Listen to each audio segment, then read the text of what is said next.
A very good afternoon, ladies and gentlemen. Namkolo, are we live now? Yes, we are kindly asking if you can also turn on your video. Okay. And then over to you. Thank you.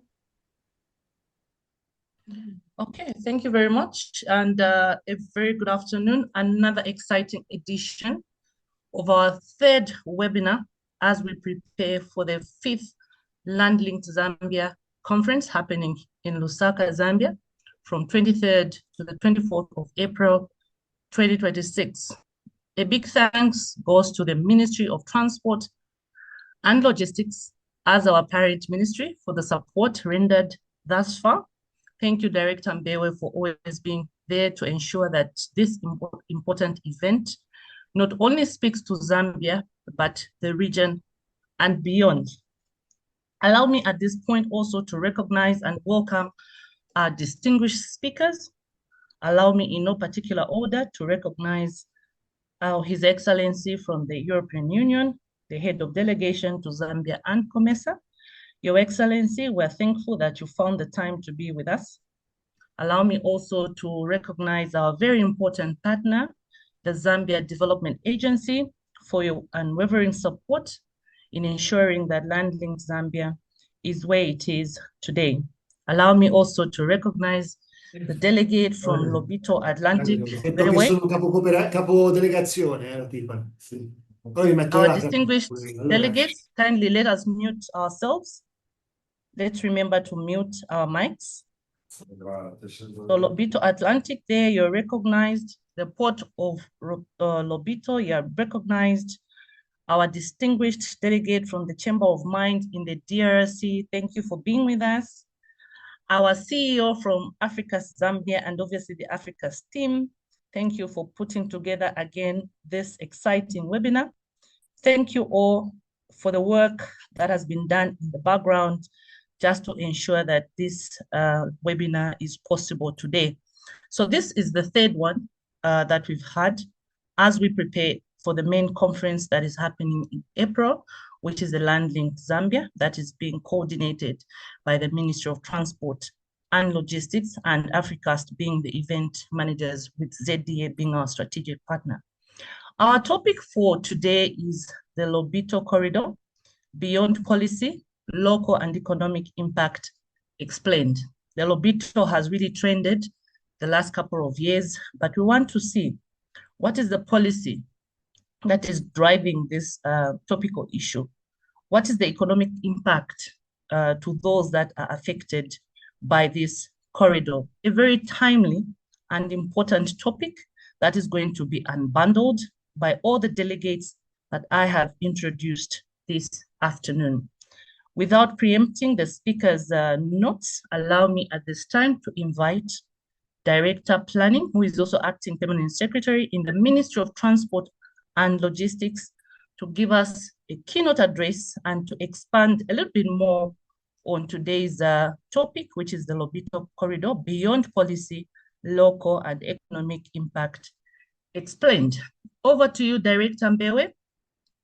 Please do give us your keynote address. You can introduce yourself so that the delegates that have joined in just get to know you, what you do at the ministry, and how you link this important topic to Zambia, the region, and beyond. Thank you, Director. Thank you very much. Like Betty said, my name is Stephen Mbewe. I'm the Director of Planning in the ministry. Up to end of today, I'm the Acting Permanent Secretary. The boss should be back by tomorrow. With regard to the discussion today, the Lobito Corridor is a transformative regional transport and logistics system linking the port of Lobito in Angola to the mineral-rich belts of the Democratic Republic of Congo and Zambia. For Zambia, particularly in Northwestern Province and the Copperbelt Province, this corridor is not just a railway line or a logistics channel. It is an economic spine that can reshape livelihoods, industrialization, and regional trade partnerships. Our strategic intention as Africans, our ambition must go beyond exporting raw materials. The corridor must promote value addition within the corridor, support energy generation and transmission, facilitate agriculture and agro-processing, enhance mineral beneficiation, enhance ICT innovation and smart solutions, and deepen regional integration. This corridor must move us from extractive economies to productive economies. The project has attracted strong international backing from the EU, the African Development Bank, the World Bank, and Italy. There are several other partners that have been on and sometimes off, but we strongly feel that we need to move forward, and therefore the partners that we've embraced closest are the ones that have continuously stayed with us. This support reflects global recognition that Africa is central to the future of strategic minerals. Sustainable supply chains require diversified strategic routes, and infrastructure must align with environmental and social safeguards.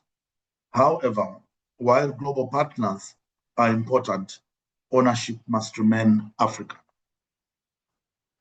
In terms of policy framework and regional cooperation, the corridor is built on cooperation between Angola, the the Republic of Congo, and Zambia. This cooperation must move from political statements to coordinated implementation.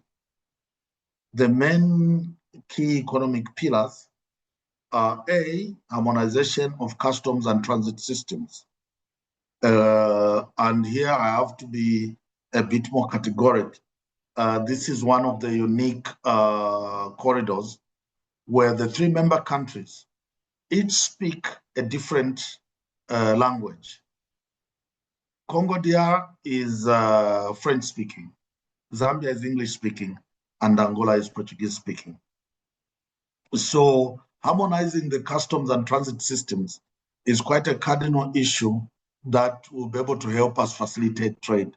So we have to resolve how we are able to get around all this. B, we are also supposed to sort out our cross-border infrastructure standards, because if we're going to have a one-stop border, we have to be able to have standards that match both, say, on the Angolan side, the Zambian side, and vice versa, even with the Congolese side. C, we must have investment protection frameworks so that if the framework in Angola, Zambia, and DRC is the same, an investor clearly knows when they come to invest in the corridor that they get the same protection whichever country they are investing in. D, we should have clear public-private partnership models that make it flexible for both the private sector and the government to be able to implement what's required. And E, the environmental and social governance standards should also equally be the same. However, policy alignment alone is not enough. We now need a LOBITO corridor infrastructure plan. It's quite critical for us to be able to have this plan, because then it shows the different things that governments have to address and the different issues that the private sector have to address. Then with this plan, we can now develop how to maximize the benefits. With the public infrastructure commitments, the governments must outline what things should happen with railroad development, rehabilitation, and expansion. Where do we stand with the road network? Where are we with the border post upgrades?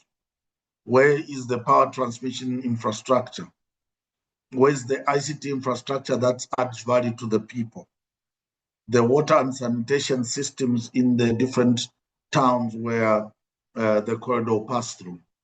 The planned urban development along the corridor that ensures that industrial areas and agricultural production areas and the mining areas all make sense. This ensures clarity, coordination, and predictability. We expect that the private sector must know from the infrastructure plan where the logistics hubs will be located, where the actual processing zones will be established, how the mineral beneficiation system or plants can be built, where the warehousing and cold chain facilities will be placed and what's required, where energy investments are required and what to make them viable. Without a clear infrastructure map, investment map, we will be fragmented and reactive. With a clear plan, investments become strategic and catalytic. What's the benefit to the people? The corridor needs to benefit the communities wherever it is it's supposed to pass. These are people of the Copper Belt and Northwestern Province of Zambia, the eastern part of Angola, and southwestern part of DRC. But if it extends as far as the south or part of it is able to reach the southeastern part of Angola, of DRC, then it will be better. We expect that the local economic transformation will create employment for the citizens in these areas. There should be construction jobs. There should be jobs in railway and road maintenance and other infrastructure maintenance. There should be jobs for agro-processing, logistics and warehousing, mineral value chains. Apologies for that. Market access for farmers, smallholder farmers gaining access to export routes, reduce transport costs in order to increase competitiveness, cold chain infrastructure in order to reduce post-harvest losses, industrial development, copper and cobalt processing, and any other minerals that will get found in the corridor. Fertilizer production that supports the agro-processing agriculture in the area, and sustainable timber processing or timber harvesting systems, and food processing plants that are able to help the communities that will be in the corridor. We also need to be able to have planned urban growth, because as employment gets created in these areas, you expect people to move from other areas to get into this corridor. Therefore, we must have proper town planning systems, proper housing schemes, healthcare facilities that make sense to the communities, schools and vocational institutions that help to build sustainable skill sets among the communities, and water and sanitation services that will ensure that our disease burdens do not go up because of the increased population growth. If we do not plan, informal settlements will grow faster than opportunities that can be provided. Then we've been discussing for quite some time the balance between the roads and the rail. There is need to prioritize whether we require road or we require rail. The clear answer that would give you is we need both. The railway system is essential for bulk mineral transportation. It will cover the reduction in carbon emissions. It will give us a lower cost per ton for movement of cargo and long-term industrial competitiveness. However, as we all know, it takes much longer to be able to build the rail line. So we cannot wait for 8 years or so for our people to start trading. And that's where the road infrastructure comes in. The road infrastructure is critical for the first mile and last mile connectivity. It's critical for agricultural transportation, and in order for the SMEs to participate in the corridor. It's also very important for community mobilization, but also it is quite important for service delivery, whether it be health, education, or any of the products that will come out of this corridor. Overall, railway moves bulk cargo, road moves people and cargo. The corridor will therefore be a multimodal, not a single modal corridor. The corridor should be able to facilitate trade and have a positive impact on both the Zambian, Angolan, and Congolese economy. The visible benefits include reduction in cost, transport time to the Atlantic, lower freight costs, provide alternative access to the sea, reduction in congestion through the traditional southern routes, and a clear, easy logistics system for the exports of copper, cobalt, manganese, and agriculture products that should be able to give competitiveness to the region. The corridor will strengthen trade between Angola, DRC, and Zambia, and enhance inter-African trade in line with our continental ambitions. With value addition, the corridor will stimulate smelting and refining, battery precursor manufacturing, agro-processing, and industrial parks.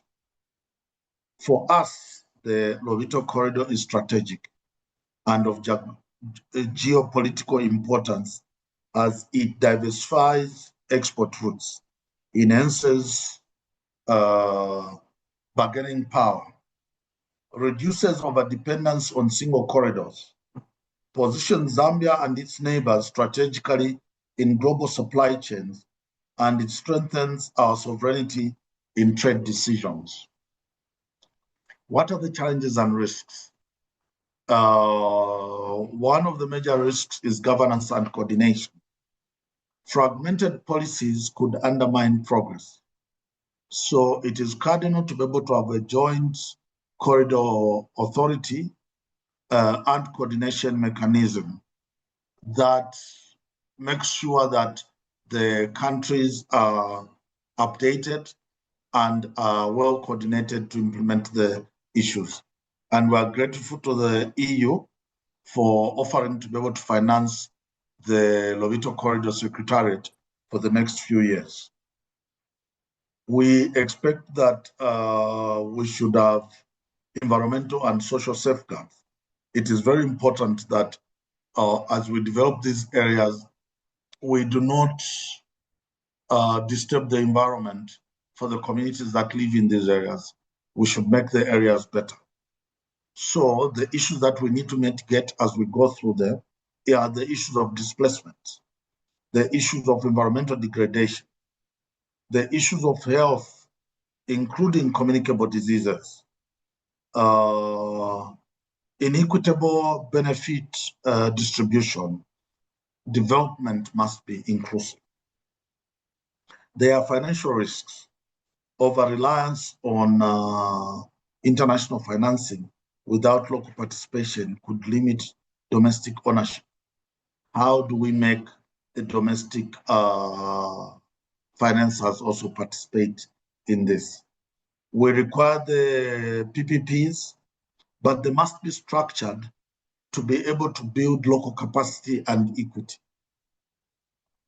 The paramount principles of the corridor is posed to A, reduce poverty, B, create sustainable communities, C, build local industry, and D, empower our people. This corridor should not merely move minerals faster without transforming lives in the three countries. Then we will have missed the entire opportunity.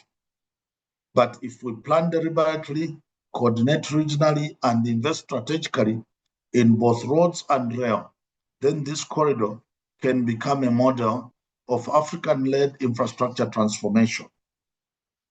In conclusion, the LOBITO corridor is not just an infrastructure project. It is A, an industrialization platform, B, a regional integration mechanism, C, a community development opportunity, and D, a geopolitical leverager.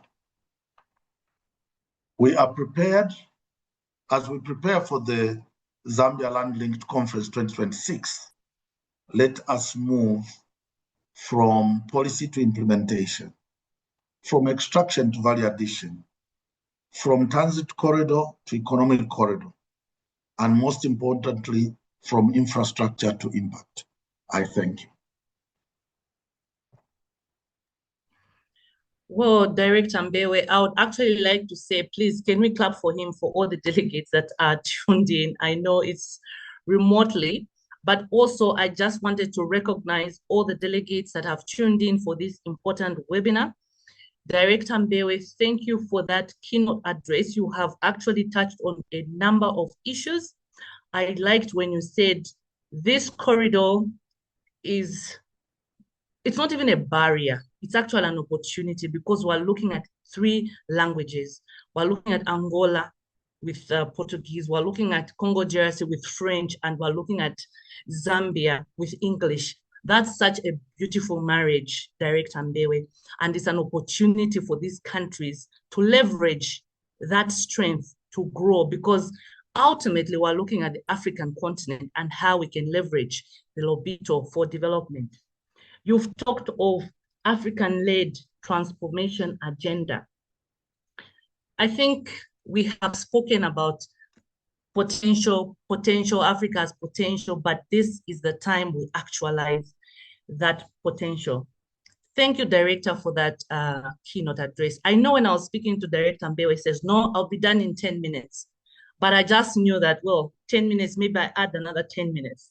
Because I know my director, when he just gets in the zone and give us, give us a keynote address and just make the stage set. Thank you very much for that. So we're going now to take the webinar and invite the speakers through our able moderator from the Zambia Development Agency. Gregory, this is now your time to interact with the speakers. And I just want to invite those with questions. You can ask the questions through the question box, and our team in the background will be able to record. Please, all the questions should speak to all the speakers, including Director Mbewe, and we'll be able to answer during the answer question session. At this point, ladies and gentlemen, allow me to welcome Gregory Mutumba from the Zambia Development Agency, who's going to moderate the session and is going to invite all the speakers, and all the speakers will give an introduction so that delegates that are tuned in get to know the experts for this afternoon. Over to you, Gregory. Thank you. Thank you very much, Betty. And thank you to the audience.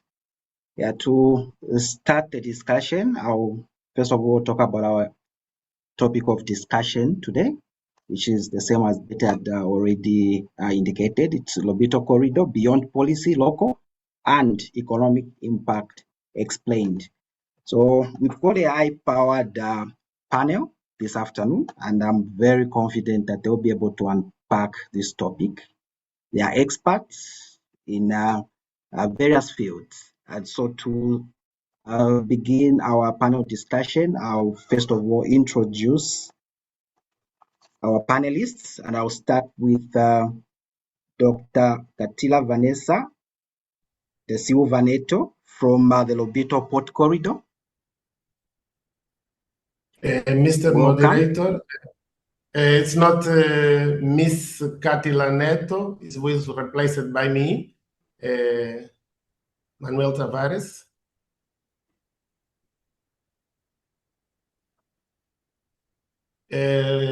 Manuel Tavares is sorry, could you... My mic? Manuel Tavares.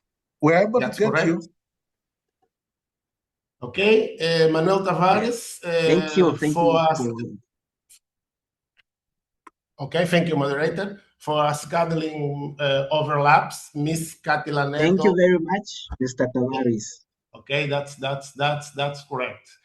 Now it's a great pleasure to be here in this meeting. Good afternoon for all colleagues in the panel, and also I extend my greetings for Excellencies, the Minister, Director Bewe. Sorry for my pronunciation. It's a great honor to be in this panel and discuss the Lobito corridor and try to share the strategy for Lobito port from 2026 to 2013 that we are putting in our development strategic plan. And I think for first impression, it's okay. I give back the words to you, Mr. Moderator. Thank you very much, Mr. Tavares. Next is Mr. Nicholas Gregoire from Lobito Atlantic Railway. If you could just tell us a bit about yourself. Good afternoon, everyone. So my name is Nicolas. I'm the Chief Operating Officer of the Lobito Atlantic Railway. I'm based in Lobito. I'm a neighbor of Manuel. Boa tarde a todos. Bon après-midi à tous. And I would be happy, very happy to participate to this seminar to clarify the role of the Lobito Atlantic Railway today, and also to explain that the Lobito corridor is not only an idea, but it's already in France. It's working. We are running trains, and I will be happy to present that to you during the questions session. Thank you. Thank you, Mr. Gregoire. And next is we are privileged to have Mr. Claudio Pascalupi, the Head of Cooperation at the EU Delegation to Zambia and COMESA. Good afternoon, everybody. My name is actually Massimo Bonannini.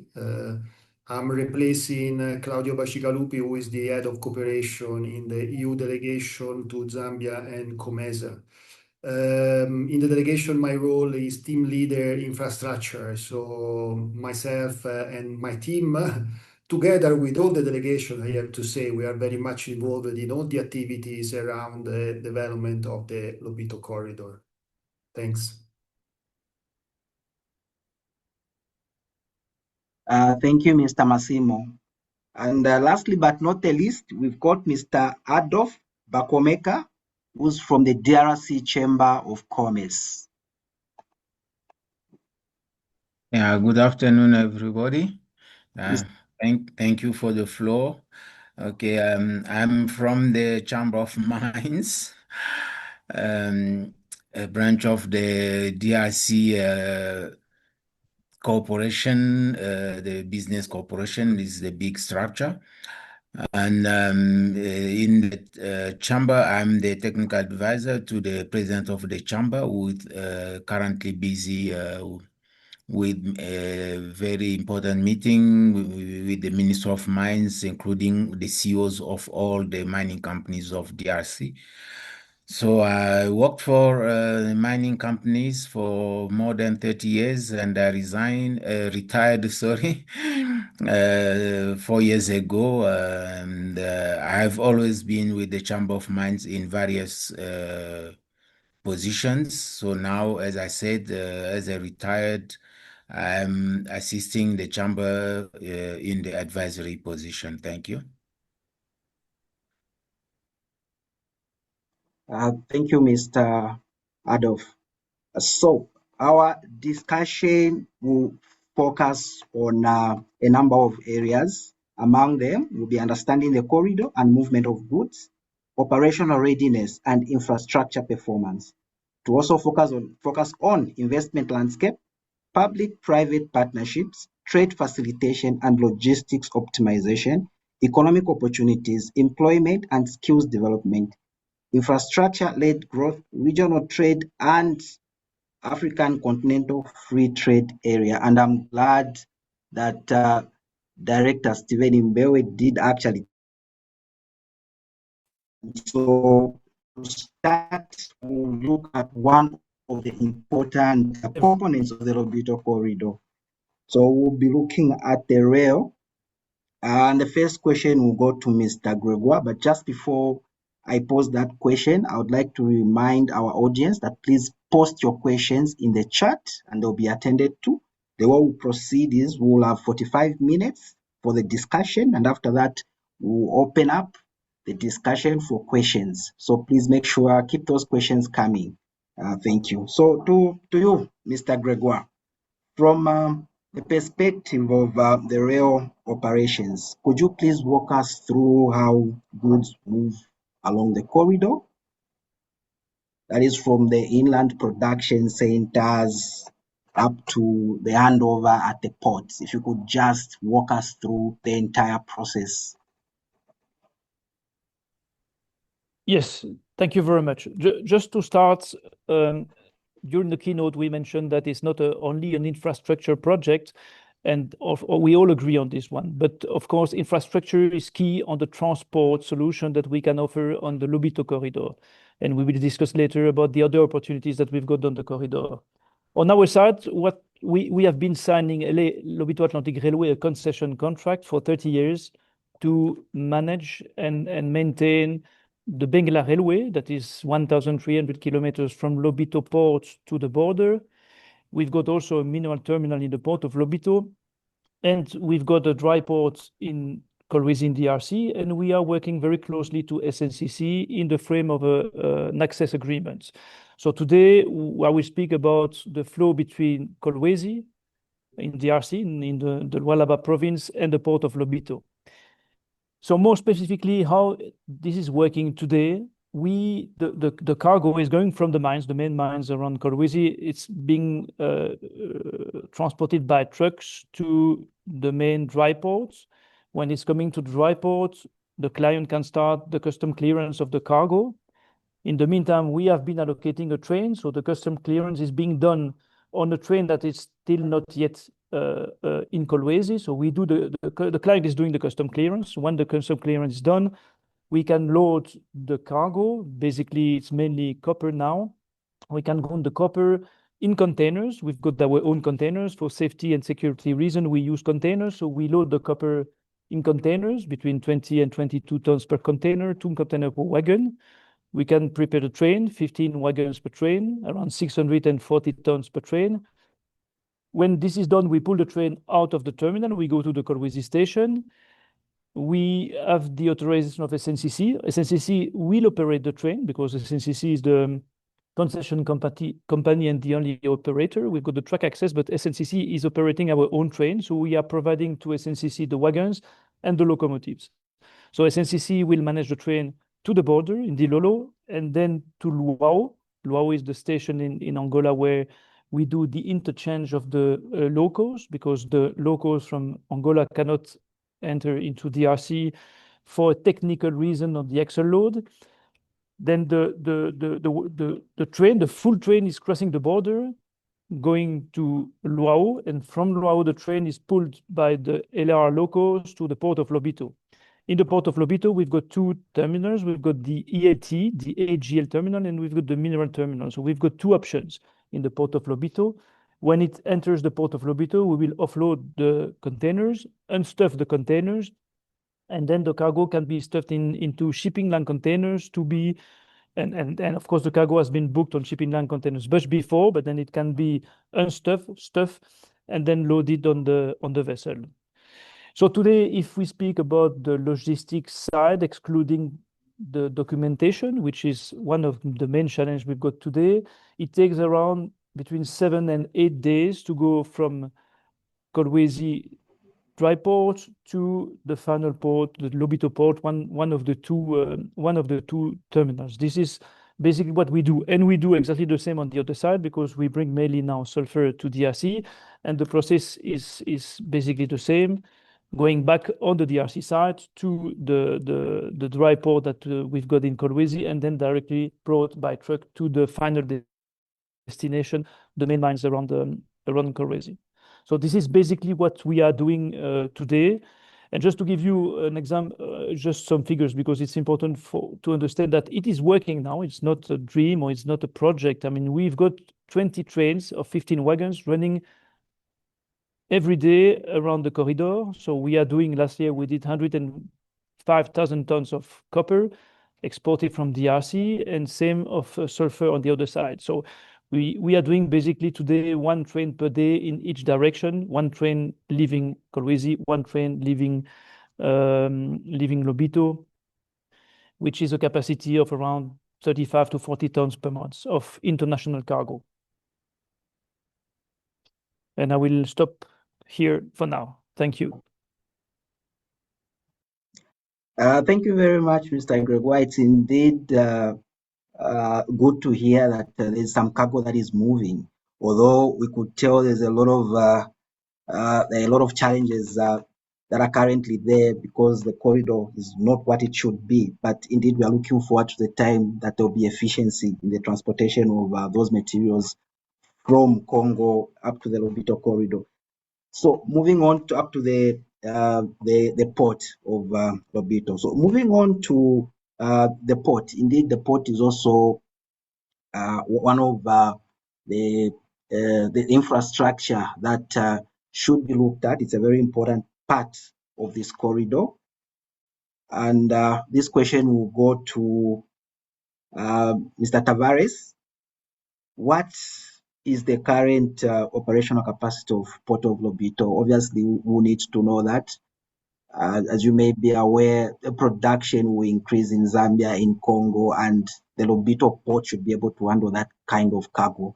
So what is the current capacity at the moment, and how has modernization improved cargo handling? Especially hearing from Mr. Gregoire, there's already cargo that is moving to Lobito. So how has cargo handling been improved? Okay. I just come to your question, but first of all, I have to say that Lobito Port now is transformed, is moving from operational port to a landlord port. Now, our rules are fundamentally to facilitate the operations of our concessionaries. However, we deliver a functional terminal to the ALT. ALT is the Africa Global Logistics that operated the container terminal and multi-proposal. In this case, but I can say now the concessionary is come to do some investments in infrastructure and in technical to increase the cargo movement. But I can say on ILT, we deliver a terminal fully operational. We have 1 ship-to-shore crane operational, and in this meantime, the terminal repair a second one. So now on container terminal, we can count with 2 ship-to-shore cranes. And we have also a lot of equipment to movement the cargo. So the Port of Lobito delivered an operational terminal, and the concessionary began to make some investment in equipment, in infrastructure, and also in the staff. Then I can come with number, because for this kind of questions, it's more specific to ask now to the terminal operator. But then on the next round, I can come with some numbers of equipment available to operate.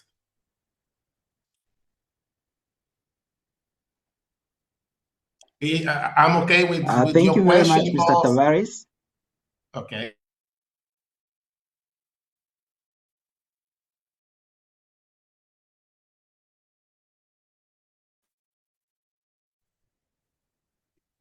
The EU, Mr. Massimo, from a regional development standpoint, What makes Lobito corridor strategically important within Central Southern African trade architecture? We're looking at SADC, we're looking at COMESA. What makes it important?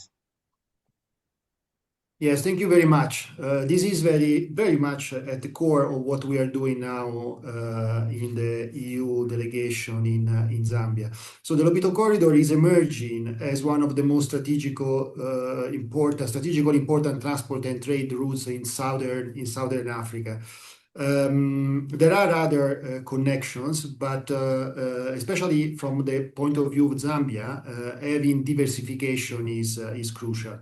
The European Union, how we are involved in the development of the corridor. The European Union has signed a memorandum of understanding in 2023 with different partners. At the beginning, there was a very strong position of the United States, African Development Bank, the African Financing Corporation, the three countries, and then Italy has also joined. You know that Italy has a specific program called Mattei Plan with an important allocation for the Lobito corridor. So now, why is so important the Lobito corridor from our point of view? Is of course something very clear if you look at the map, because it's the shortest connection with the sea, coming from Copper Belt and Katanga. So it's closer, much closer than the other connections. And we have also to consider something that often is a bit overlooked because it's not there yet, but there is a huge potential in the mining sector, but not only in the mining sector, in the area that is across the border between DRC, between DR Congo, Angola, and Zambia. In that area, there is a lot of exploration right now. There are different players looking at starting operation in the mining sector. The mining companies already present in the area, like First Quantum and Barrick, are expanding their activities, which means, more people in the areas and more possibilities to have different value chains developed around the mines. So from our point of view, is the shortest connection, and it's even shorter if you think that the biggest operation will be closer and closer to the border with Angola.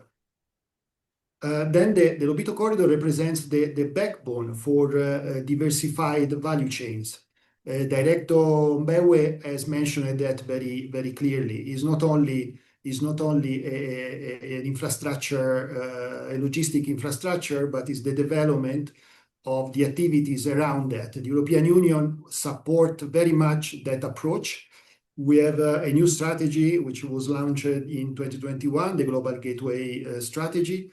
And the approach, the strategy is very much about infrastructure, but the approach that we are applying is what we call a 360-degree approach. So we are looking at all the activities around the corridor, and that is what we are doing. Maybe later I can develop further on that. A couple of extra things that I would like to mention is that those areas, especially from a point of view of Zambia, those areas that are interested by the Lobito corridor, and in particular the northwestern province, which is extremely big province with potential, is one of the provinces left behind, let's say, in Zambia because of connectivity. There is poor transport connectivity, and also is not within the main energy connection. So it's really difficult there to develop business. The Lobito corridor will, in our opinion, will be triggering activities over there. One more point, and I will not mention the geopolitical importance because Director Mbewe has already mentioned that. But one important point is also that we are looking, as European Union, we are looking, as I said, at these 360 degrees. And so we are very much looking at and what will happen around the Lobito corridor and the new investments that are happening there, and in particular urban development. So we have done recently a study to see what will happen in the area, what will be the pole of aggregation and the potential value chains developing around that. The study was presented in a business forum that we did in November last year in Lusaka, with more than 1,000 attendees, private companies from European Union and Zambia and the region. And this study will be validated in the next months, in the second quarter of this year with the government, and will be the base for our activities around the Lobito corridor and specifically on urban development. Thanks. Thank you very much, Mr. Massimo. It's indeed exciting to hear you speak about the 360 approach. I think this is a very important point that you've raised, and also when you said it's the shortest route to the port, especially for our colleagues in the DRC. And that brings me to the Mr. Adolf Bakomeka, who's from the Chamber of Commerce of the DRC. From the perspective of the mining operations in the DRC, how is the Lobito corridor positioned as a viable export route, and what factors influence route selection decisions? I don't know if you got that, Mr. Adolf. Yes, and thank you. As Mr. Massimo just said, that they are concerned by the development of the northern part of Angola. Here, when we talk mining activity that will be impacted by the Lobito corridor, we will talk about the southern. So when once talk about northern, we are the others talk about southern, finally talking about the same thing. So it's the same geological point, each one depending on his position, from the point of view. Yeah, so actually the corridor, we can say it's a resurrection, I can say. It's a resurrection of what existed years ago. As it was mentioned by Mr. Nicolas, but the Benguela Railway has always been there, and it profited to the economy of DRC somehow for years, and for the reason that we all know, it didn't work for some time. And when we look from the point of view of mining companies that we are, that route is, we can say, an answer to what we have to do, because the market, as you know, is made of buyers and sellers. And we as mining producers, we are the sellers, we are vendors, we are buying, selling our product to the market. And when clients place their orders, they expect delivery to be done in the required quality, timely, and at the best price possible. As you know, and when you place an order, you want your supplier to provide you the best in quality, in price, and on time. So you can have anything you want, but if you don't get it at the requested time, at the right price, and also even in the conditions, the conditioning, the required conditioning, so you will get it, but you will not be happy. And as you know, the minerals from DRC are sought worldwide because of their unquestionable quality, but we are facing the logistic challenges. as it was said some time ago, we are mainly using, or we have been mainly using the roads. And the roads have a number of issues that can be called problems, challenges, and so on, among which we have the quality of the roads themselves. There is also the presence of the population along the road, where the trucks have to run, and they can't run at the pace of pedestrians, and they can't also not run as airplanes, but they need to run. And doing so, accidents may happen, accident may occur, and most of the time those accidents are really deplorable, as you know. And the same road is used for, as we said, bulk exportation, even bulk importation of goods, together with the public transport. So the risk of accident is not only linked to the presence of population along the way, but also the interaction between the public and the business transporters, if we can call it like that. And the impact of that is, most of the time, a truck may spend 4 days not at the border, but in the queue on the road to reach the border. Lubumbashi to Kasumbalesa is 96 kilometers, but a truck can spend 4 days between Lubumbashi and Kasumbalesa. And now what can we say for a truck that must leave Kolwezi and reach Kasumbalesa, more than 400 kilometers away? So you can imagine what happens. And there are kilometers and kilometers of trucks in the queue there.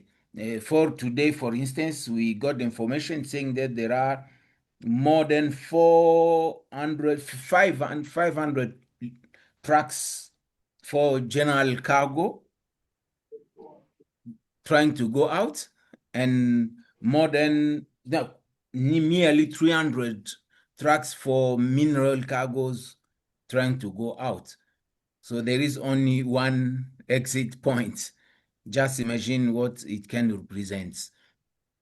The consequence of this slowness is the increase in the costs of the export. And when the costs increase, we say we are sellers. The consequence is that our margin is reduced. So the corridor of Lobito is coming as a solution to the price through the saving of the time. So by saving time and by moving more cargo than when done via the routes, the roads, automatically, as sellers, we are meeting the client's requirement of getting the goods in the required quantity, on time, and at the appropriate price. And this, in this case, the price is mostly playing for us, not for the client, because with the clients, there is already an agreed price. So you will not pay more because you expended more due to logistic challenges. The clients will pay the price that was already agreed by writing. But you as a vendor, having spent a lot of time to expedite the same, you will incur more costs and consequently reduce your margin. So Lobito is coming to assist in resolving that piece of the puzzle, the margin impacted by the price, but saved by the saving of the time, if I can say that. So that's the advantage for us as vendors, as mineral producers, using the Lobito corridor. Thank you.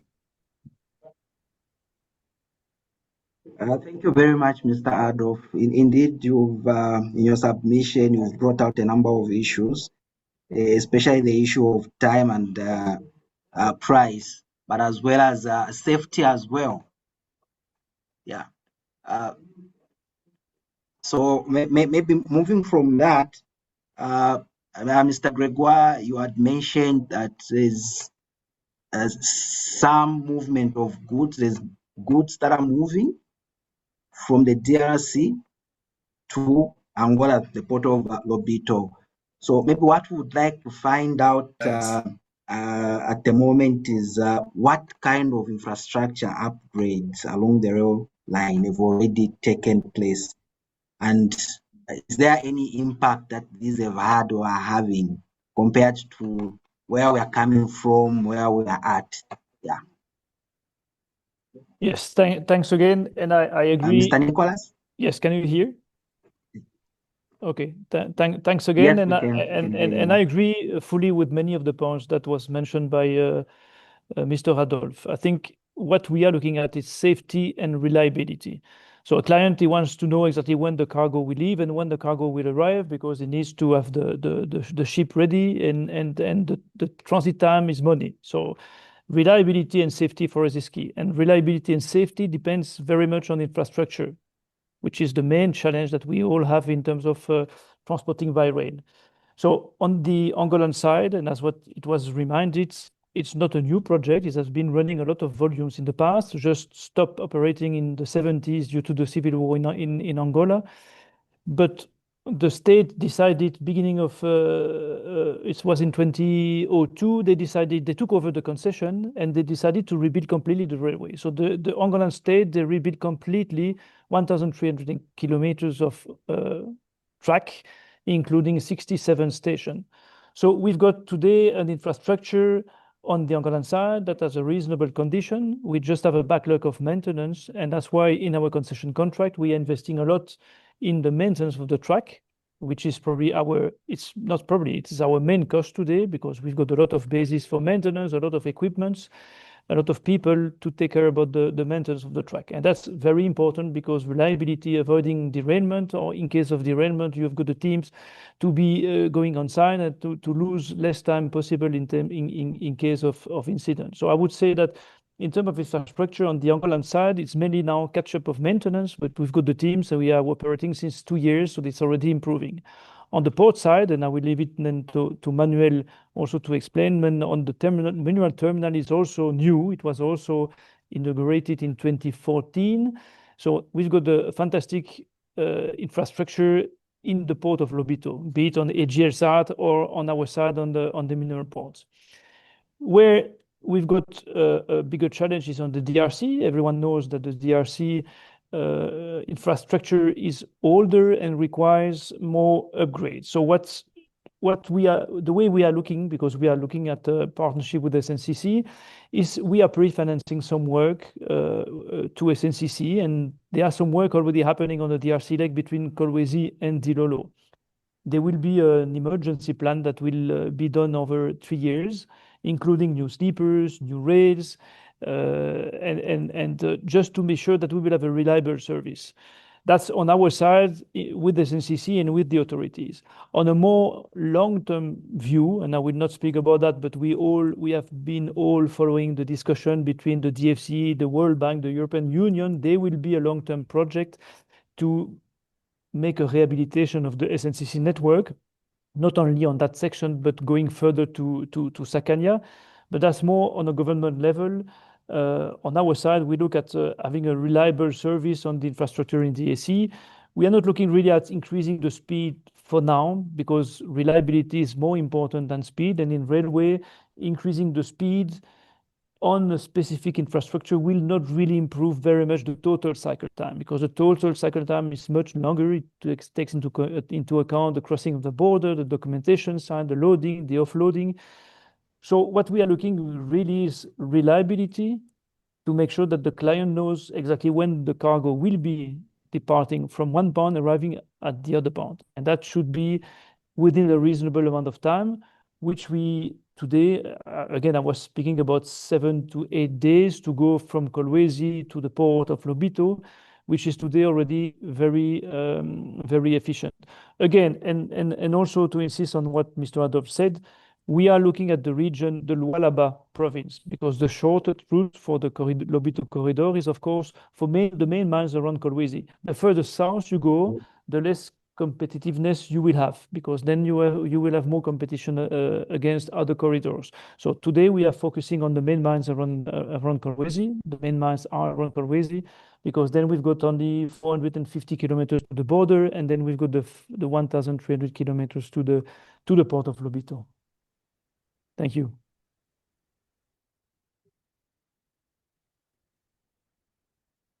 Thank you very much, Mr. Gregoire. It's really exciting to note that there are indeed a lot of works that are being done and have already been done on the line, and also that part that is covered by the road. And so for that to indeed have a significant impact, it should be matched by also more works on the port. So this brings me to Mr. Tavares. What major investments are currently underway at the LOBITO port? And are there timelines that exporters, that the Chamber of Mines, the DRC, should be aware of, so that they are prepared, they can better manage their expectations? Mr. Tavares? Okay, currently, yes, I'm with you. Currently, we have not so much investments in Lobito Port, because in 2010 we make a completely refurbish of our infrastructure. So we deliver to the ILT and to LAR new infrastructure. So for the next 5-10 years, probably we will only make investments in equipments and in the human resource. Okay? But now, because we finished the reconstruction of our terminal in 2012, and we stay more than 5, 6, 8 years without operate, we have a new terminal, but with requirement to be some of this need to be rebuilt and be refreshed. But LAR terminal and AGL terminal, we can consider news in terms of infrastructures, in terms of some equipments, we can consider as new. And probably the concessionaire no need to be a very concessive investment on that.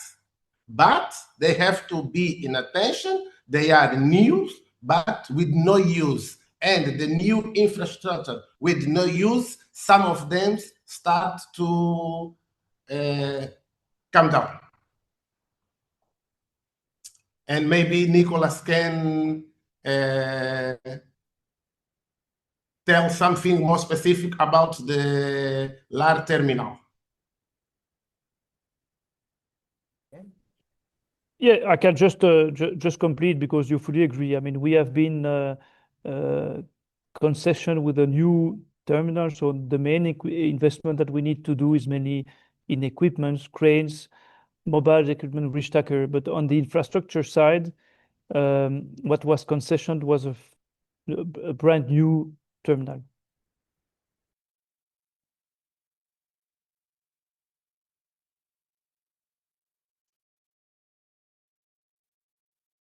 Nicolas, we seem to have lost you. No, I was trying just to be short. Hello, because Nicolas, there's still a lot of. can't get you. Can you hear me? Okay, all right. No, I was saying I was trying to. Yes, we can hear you now. Short, to be short, because there's still a lot of questions, but I was just confirming what Manuel said, that the condition of the infrastructure of the mineral port is dating back 2014, and there will be no major investment except the creation of two new railway line to be able to do have bigger train in the terminals, but that's not the most significant event. So investment, we will just improve what was concessioned by the port of Lobito. Thank you. All right. Well, thank you very much. We'll soon be transitioning into the question and answer. I just want to appeal to our audience to keep those questions coming.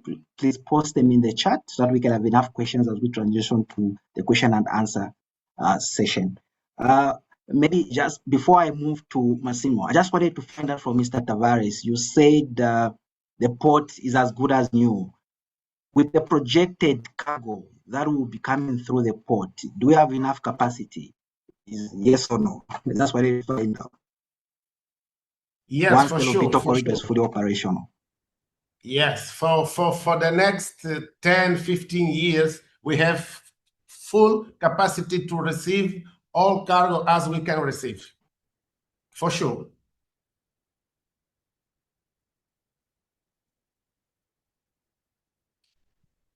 Thank you. Mr. Massimo, looking at the concerns that came from the Chamber of Mines and also listening from Mr. Gregoire, he talked about the improvements that they've done. Obviously, we still need a lot of work to be done, and that needs financing, that needs investment.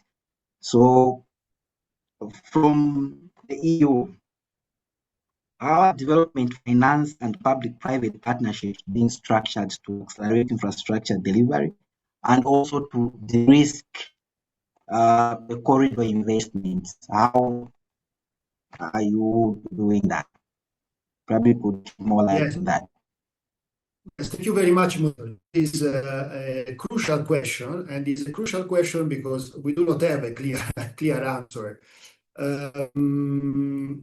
It is, I mean, financing, especially when we are speaking about such big infrastructure, if we are speaking about the greenfield, the railways. Now, I'm focusing more on the Zambian side. That is what is more of interest of our cooperation in the delegation here in Lusaka. For the greenfield railways, the resources needed are huge. They are also huge for the rehabilitation of the road that we are also working on now. So for this type of infrastructure, it's very important to have a combination of concessional and commercial capital to reach bankability. We are also speaking, I mean, speaking about bankability, we know very well that the situation in this part of Africa, especially in Zambia, the production of critical minerals is extremely important, but it will grow much more in the future. So the volumes needed to justify the infrastructure will come. DRC is in a different position, but in Zambia, the bankability of important infrastructure will have to develop together with the infrastructure. If I may just give a very simple example of what happened in Europe after the Second World War. Many infrastructure were built, but the traffic was not really there. The traffic came with the infrastructure.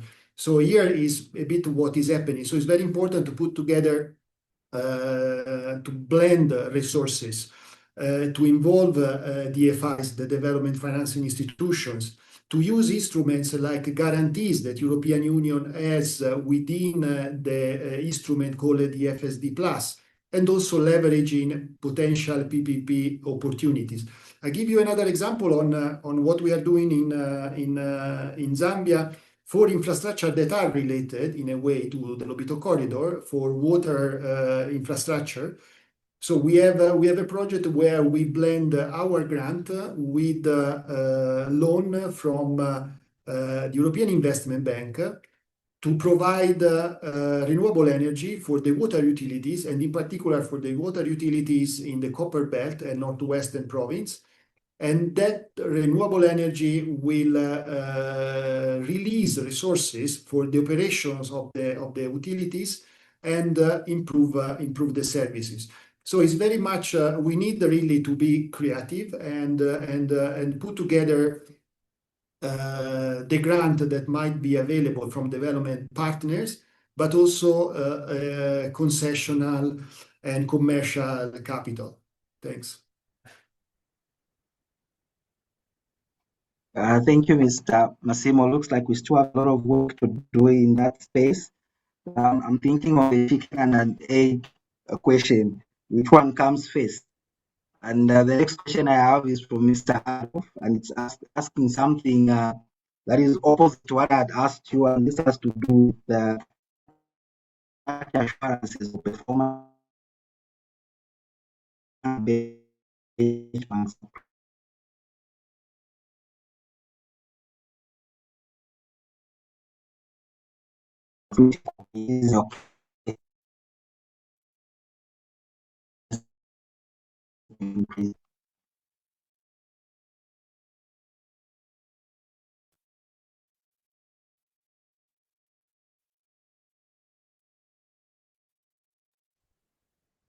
Gregory, your transmission seems to have frozen.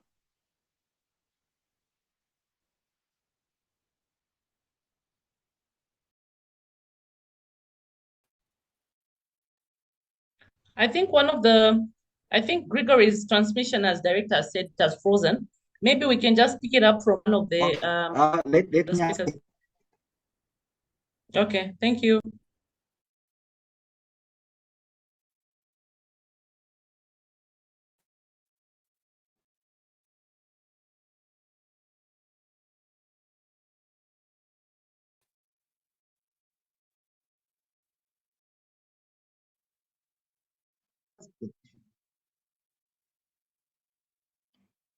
let me ask the question again.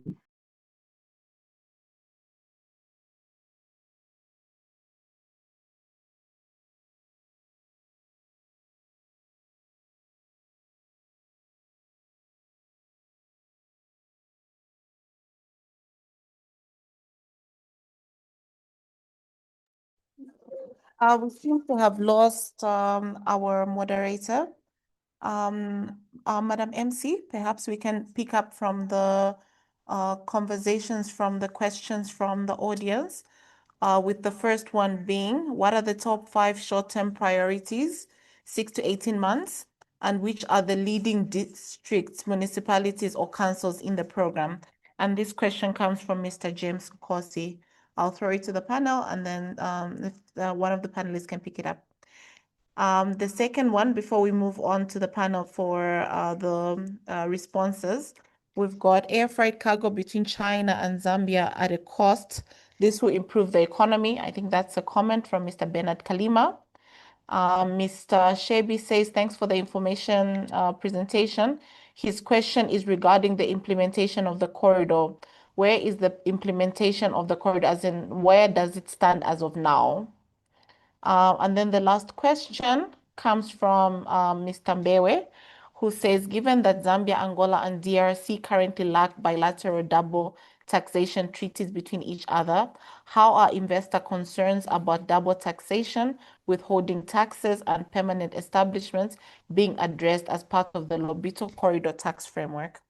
I will throw it to the panel, and perhaps Director Mbewe, you can also join in the discussions. I'm glad our moderator is back. Over to you, Gregory. Apologies, I was logged out, was having network challenges on my side. We've transitioned to the questions now. Yes, Gregory, when we From audience? lost you, we said we could start looking at the questions. Yes, please, you can go ahead. Okay, so let me start. I think I'll tackle 2 of the issues. The first one is over which towns do we start with? I know that for most people, they would like us to go into the debate of my town is more important than the other one. But what's important is for us to be able to have a plan that addresses us starting on working from different angles. So it shouldn't be one group working, but various groups who know that the true north is this way, So while the group on trade facilitation is working, the group that's dealing with taxation is working. Then the issues of the double taxation are issues that governments can easily deal with. So even while construction is happening of the different infrastructure, the issues of concern like double taxation and things like that can also be worked on as we move forward.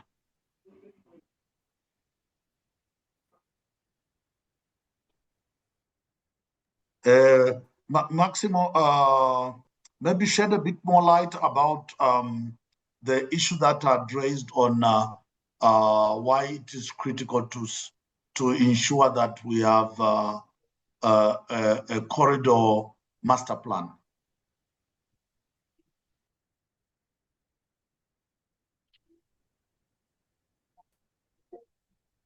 Yes, thank you. So regarding the master plan, it was discussed in Angola in the meeting a few weeks ago. So the European Union is in coordination with the government is looking at developing the studies needed to advance not only in the infrastructure, in the logistic infrastructure, but also in this 360-degree approach. So that is something we will be working together, and all the different areas that we have mentioned, so basic access from water utilities to energy provision will be factored into that. We have also, we will be launching soon a strategic environmental impact assessment, and that will be very strategic because it will look at not only at the border, at the corridor, very much, I mean, in the area of the corridor, but we look a bit beyond the corridor, and will serve to guide our intervention and the other cooperating partner. This is something that will take time because both the environmental strategic impact assessment and the master plan for the entire Lobito corridor, that then it's across countries, will take time. It's something that we are discussing now with the different stakeholders, and there will be we will have to raise the resources to implement that, and it will be done in parallel with the preparation of the logistic infrastructure. Thanks.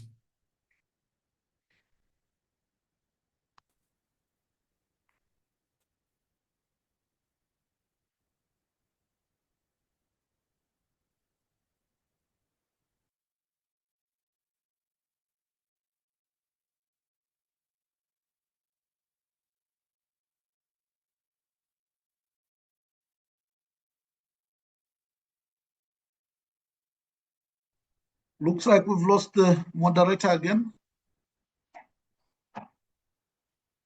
So Mono or Betty? Hello? I think it's actually dropped off. Maybe it's the internet challenges.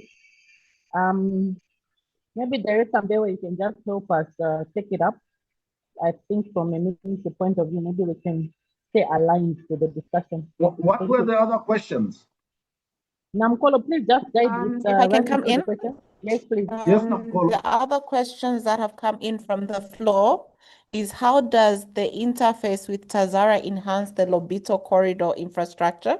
And that's a question from Roland. Another question that we have, this is from Ian. What mechanisms are you putting in place to prevent congestion in the cargo terminals? The last question from this round is kindly advise when we can expect to see this project fully implemented and the 3 countries properly connected. Are we looking at a timeline of about 3 years, or could it even take closer to 10 years? Over to you, panel. Okay, so can I tackle the one dealing with the Tazara link? Yes, please. Okay, so when you look at the things that we are doing in Tazara, Basically, we are working around linking the regions of East Africa, Southern Africa, and Central Africa. We are already quite well linked with Southern Africa with regard to what we have from DRC through Zambia into South Africa. However, there are times the different routes will have challenges. So, like the Chamber of Mines from DRC had mentioned, there are times they have challenges inside the country. But then there are times, even after you've left either Congo DR or Zambia, you might find challenges as you go down south. But there are also challenges like even within Zambia, where sometimes you find we have too many roadblocks and unnecessary roadblocks. So those are the kinds of things that we have to try and resolve in each one of these corridors to ensure that the main focus should be about facilitating trade. So in bringing in the issue of Tazara, it means that if we are able to do the rehabilitation of Tazara and the links with Lobito have also been developed, we will now have a network that connects Tanzania, Zambia, DRC, and Angola. Then as we are moving, other countries come to join in, then in that case, you'll find that countries like Mozambique and Malawi could also join this network. And since Zambia is already linked to South Africa and Zimbabwe through the rail, then it also facilitates that Angola could easily trade with Zimbabwe and be able to have bulk trading facilities that are able to reach Zimbabwe and any other country that's connected to the rail. That's to us is what makes all these projects and them coming together very enriching.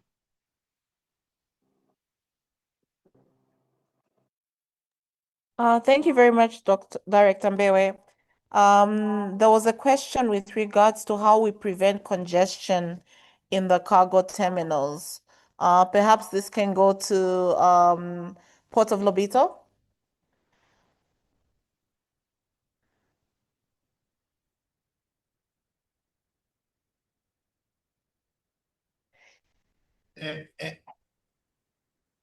And for the MC and moderator, as I said in the beginning, Porto de Lobito now is becoming a landlord port. We are not operating no more. So the specific and operational mechanism to prevent congestion of cargo, maybe this kind of question can be handled by the operator terminal. And so maybe I can ask for Nicolas de Goa to help me what LAR is preparing to prevent the congestion of the cargo into the terminal, because now we are not operating into the terminals.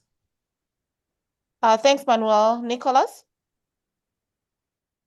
Yes, thank you very much, Manuel. Thank you for the questions.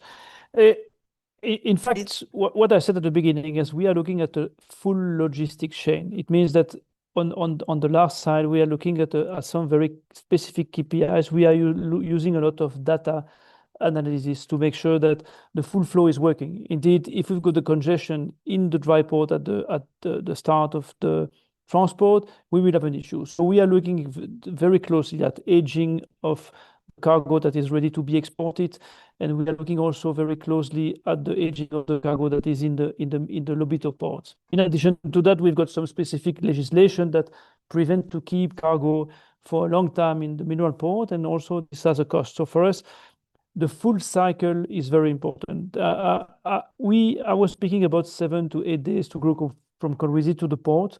That's very important for the client. But for us, as a logistic company, transport company, what is important is the full cycle time, because the main cost for us is the cost of the train set, the cost of the wagon and the locomotive. So for me, the cycle time of my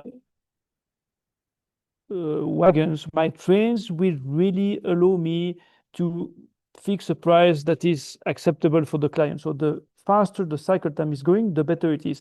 And that includes all the terminal operation, and that includes the question of the congestion in a terminal, because if you've got the congestion, the full chain will be delayed, and then the full cycle time will increase, and then my own cost of capital increase, then that will have less scarcity of volumes, and then client will not be happy because the cost will be higher.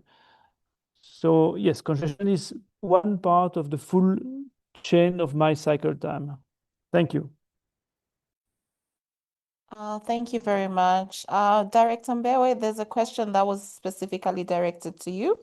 It was referencing what Massimo had mentioned in terms of Zambia is still at pre-financing stage.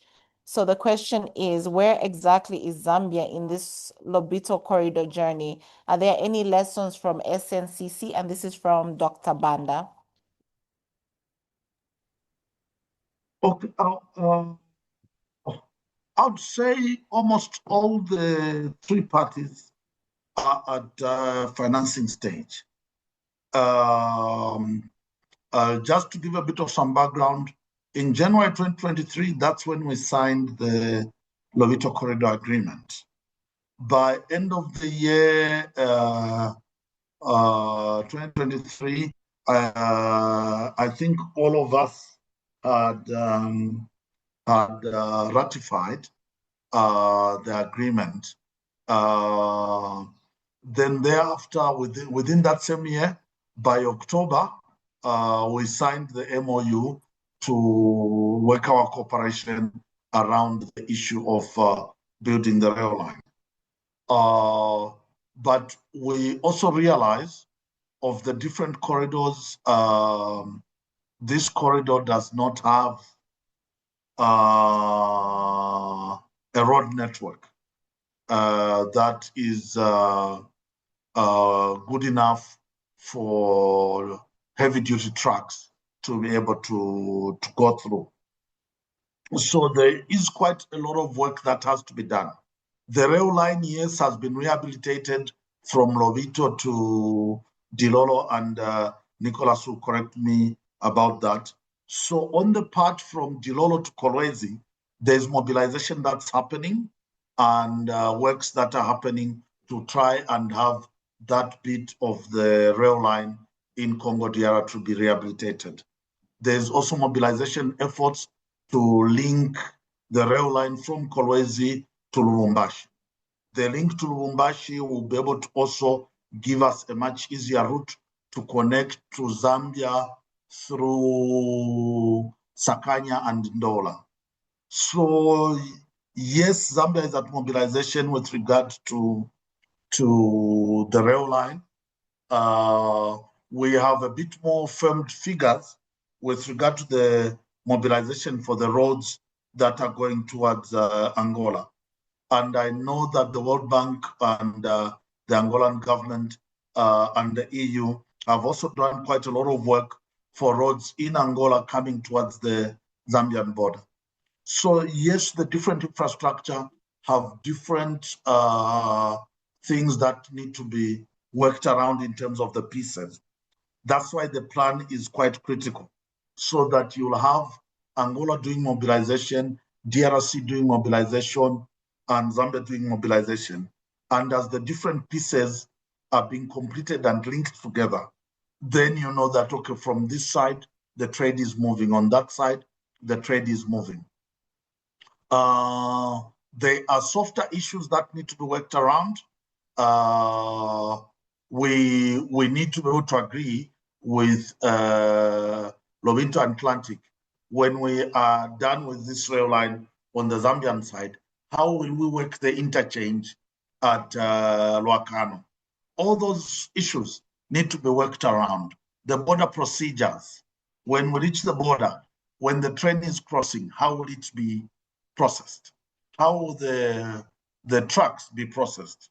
should the trucks drive all the way to Lobito port, or we could easily have them put the cargo on the train at Luacano.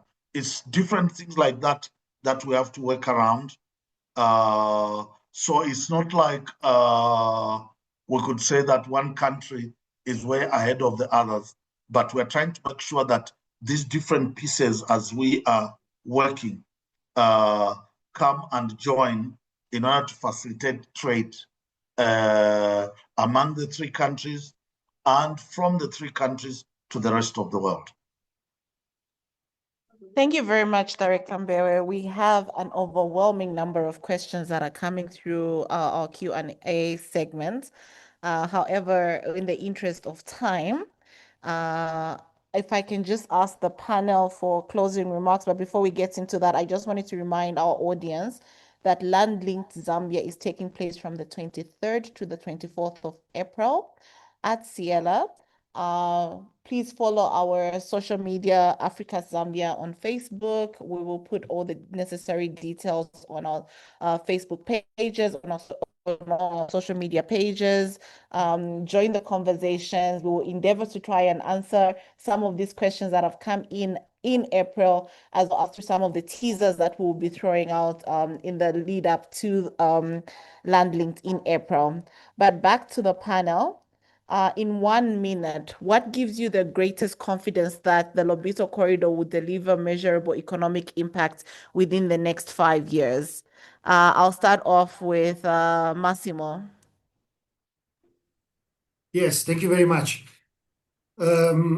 Yes, few fundamental elements. So there is a very strong political alignment. Despite the three languages, as it was mentioned at the beginning, there is really the capacity to work together. We have seen recently in the meeting in Angola, and there is the capacity, the authority will be financed by the European Union, and there is really something that is not usually there. So that would be it's a very important baseline to start working on the infrastructure. The investment pipeline have been identified, and we are working on that to make them more mature. Some financing has been already mobilized. We were speaking about the road. On the Zambian side, we have already, we are almost there, meaning that the entire stretch that is missing from Solwezi to the border, and in Angola from the border with Zambia and Luacano, there is already in place a mechanism. I mean, we have identified the potential cooperating partner who can support. In particular, the European Union will be probably working on the Jimbe border post between Angola and Zambia, but the African Development Bank will be involved, the Millennium Challenger Corporation, and on the Angola side, the government of Angola.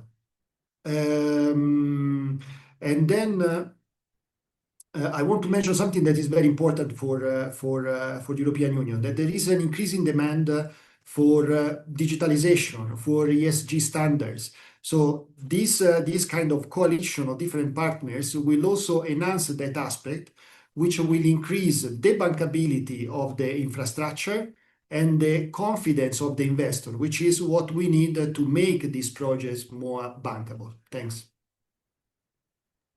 Thank you, Massimo. Adolf? Yeah, so from the point of view of mining operators, we are confident that this will work because there is really that need to find the best solution to make easy the way we are operating.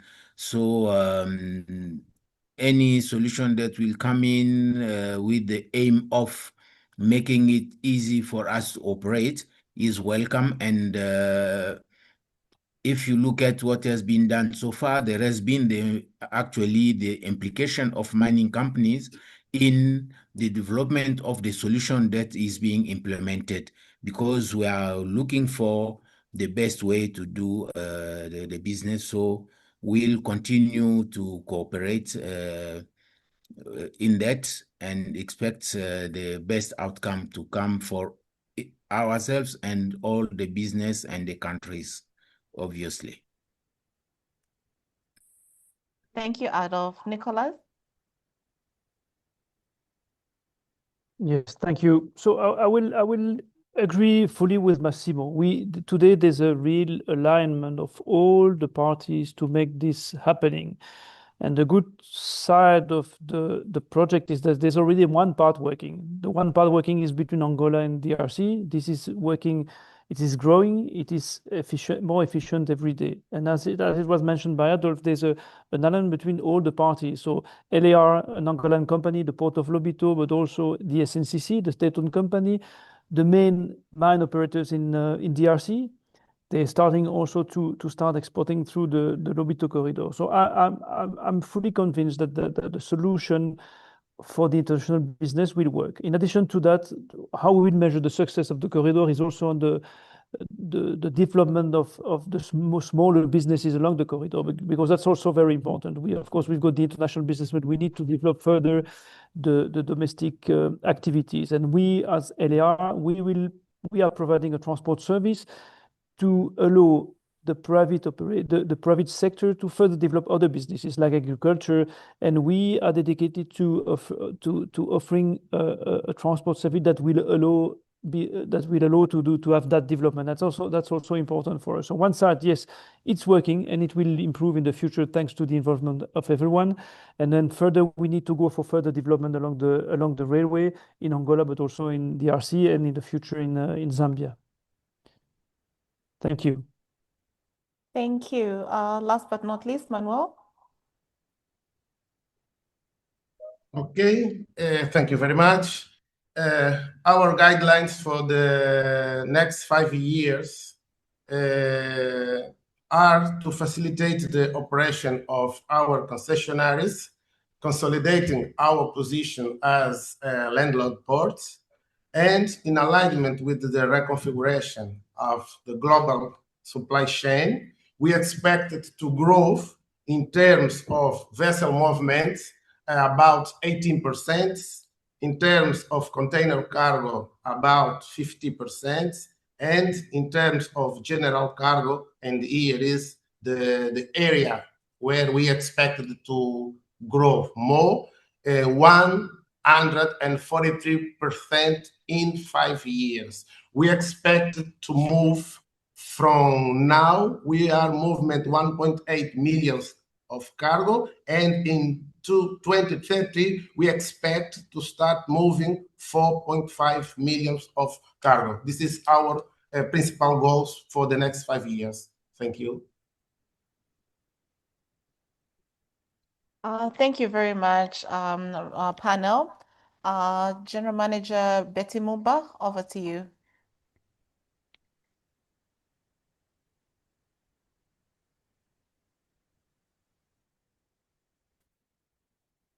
Thank you very much. I think before we close the meeting, we would just like to invite our tech team to play the video to promote the land link, but also we invite the CEO for Africa Zambia to give us his closing remarks and just to call a call to action to attend the Land Link in Zambia 2026, and also to thank the speakers for taking off their busy schedule to be with us this afternoon. We know we don't take for granted your availability. We know you're busy officers, but you've been with us and we're grateful for that. So, Mr. Nyirenda, are you on the call? The tech team, is our video ready so that it's seamless like that?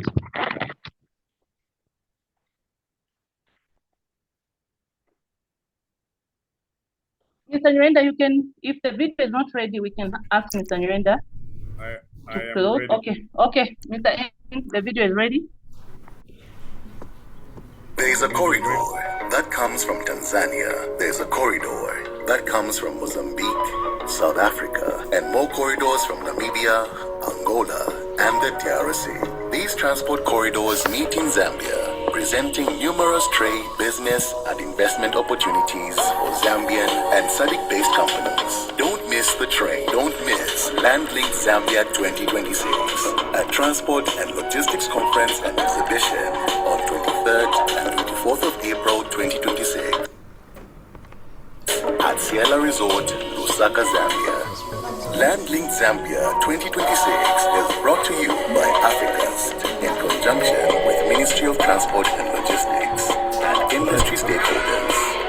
Email the office at africastzambia.org or call 0955 159945.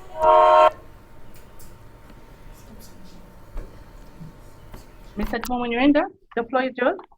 Thank you very much. Allow me to thank, through the Ministry of Transport and Logistics, our moderator today, Director Mbewe, and our all-weather partners from the EU, represented by Massimo.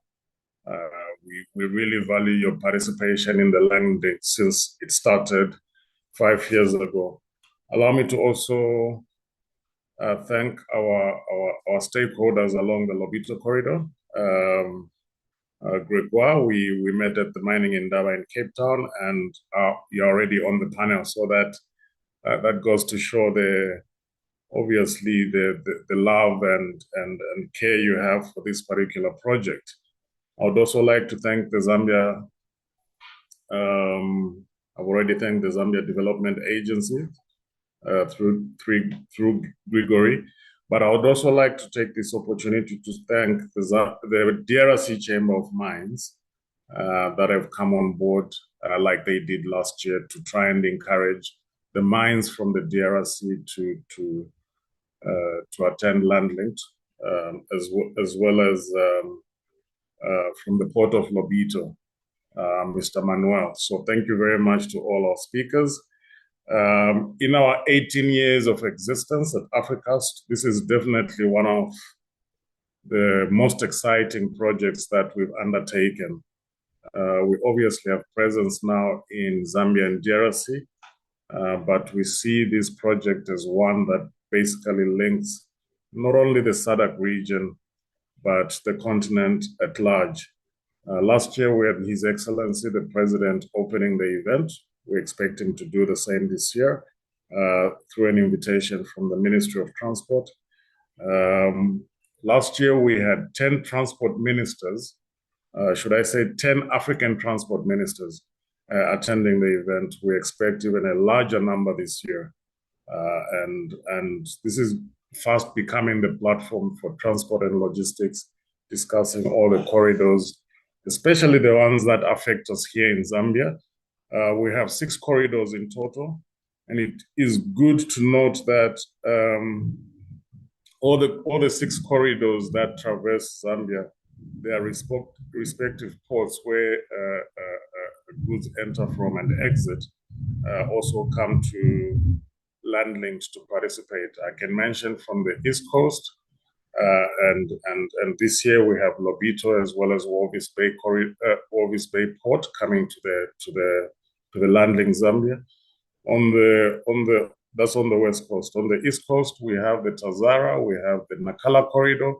We also have the Beira corridor, or the Beira port, attending LandLink Zambia each and every year. We get investors and key players from the region who obviously want to take advantage of business and investment opportunities that lay in these corridors. I heard you mention, moderator, that there are so many questions that we can attend to in the allotted time. And this webinar is meant to serve as a teaser to the main conference that's taking place on the 23rd and the 24th of April in Lusaka, Zambia. I know a lot of you have already saved your seats. There are limited spaces available. Would like to encourage you to do so soon after this webinar. I would also like to announce that there will be one more webinar before the conference finally takes place. As you can see, we've been moving along the corridors. 2 webinars ago, we did the Tazara as well as the Nakara corridor. Up next on the 25th of March, we have the Beira corridor, where we're going to be looking at business and investment opportunities that are along the Beira corridor. And I think what's important is how these corridors finally meet, how they interface with each other. And I had Director Mbewe giving a detailed response on how, for example, the Lobito corridor interfaces with the Tazara corridor. So we thank you all for participating. We thank the team behind the scenes, as well as our moderator, as well as our speakers, and especially the Ministry of Transport and Logistics, whom we host this event with together. And look forward to seeing you all 23 and 24 April in Lusaka, Zambia. It's going to be an exciting event, and we look forward to carrying on this debate that we've just started. So this serves as a teaser, and we look forward to delving more into the Lobito corridor and other corridors, of course. Thank you very much, moderator, and MC, you can take it over from here.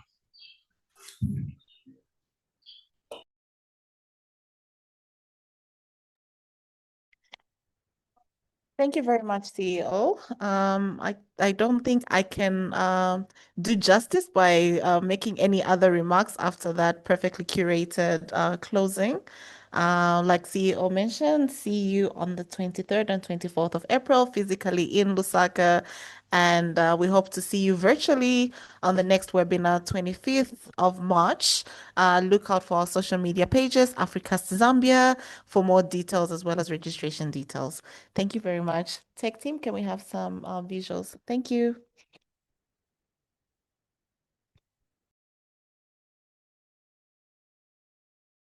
There's a corridor that comes from Tanzania. There's a corridor that comes from Mozambique, South Africa, and more corridors from Namibia, Angola, and the DRC. These transport corridors meet in Zambia, presenting numerous trade, business, and investment opportunities for Zambian and SADC-based companies. Don't miss the train. Don't miss LandLink Zambia 2026, a transport and logistics conference and exhibition on 23rd and 24th of April 2026 at Ciela Resort, Lusaka, Zambia.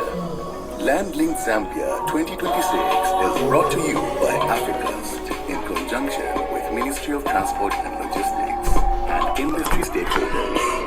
Email the office at africaszambia.org or call 0955 159945.